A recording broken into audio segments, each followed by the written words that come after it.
తెలుగు రాష్ట్రాలకు కేంద్ర ప్రభుత్వం గుడ్ న్యూస్ చెప్పింది. ఏపీలో 8 కేంద్రీయ విద్యాలయాలు, తెలంగాణలో 7 నవోదయ విద్యాలయాల ఏర్పాటుకు సర్కార్ గ్రీన్ సిగ్నల్ ను జారీ చేసింది. దేశవ్యాప్తంగా కొత్తగా 85 కేంద్రీయ విద్యాలయాలు, 28 నవోదయ విద్యాలయాలను ప్రారంభించాలని నిర్ణయించారు. ఈ మేరకు కేంద్ర కేబినెట్ సమావేశంలో పలు కీలక నిర్ణయాలను కేంద్ర మంత్రి అశ్విని వైష్ణవ్ వెల్లడించారు.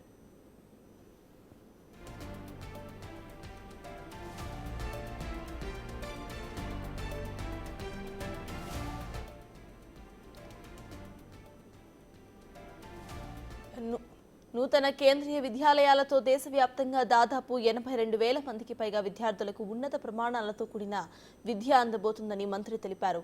దేశంలో కొత్త కేవీల కోసం 5,872 కోట్లు ఖర్చు చేయబోతున్నట్లుగా అంచనా వేస్తున్నారు. ఇక ఒక్కో కేంద్రీయ విద్యాలయంలో 960 మంది విద్యార్థులు చదువుకునేందుకు అవకాశం లభిస్తుందని చెబుతున్నారు.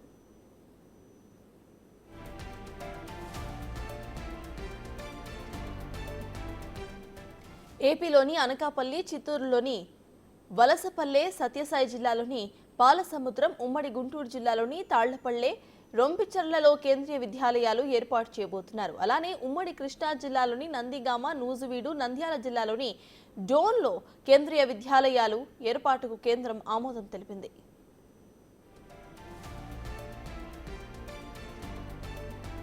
మరోవైపు తెలంగాణలో కొత్తగా 7 నవోదయ విద్యాలయాల ఏర్పాటుకు కేంద్రం పచ్చజెండా ఊపింది. రాష్ట్రంలోని జగిత్యాల, నిజామాబాద్, కొత్తగూడెం, మేడ్చల్, మహబూబ్ నగర్, సంగారెడ్డి, సూర్యాపేటల్లో నవోదయ విద్యాలయాలు ఏర్పాటు చేయబోతున్నారు. ఇక ఒక్కో నవోదయ విద్యాలయంలో 560 మంది విద్యార్థులకు అవకాశం దక్కబోతున్నట్టుగా చెబుతున్నారు.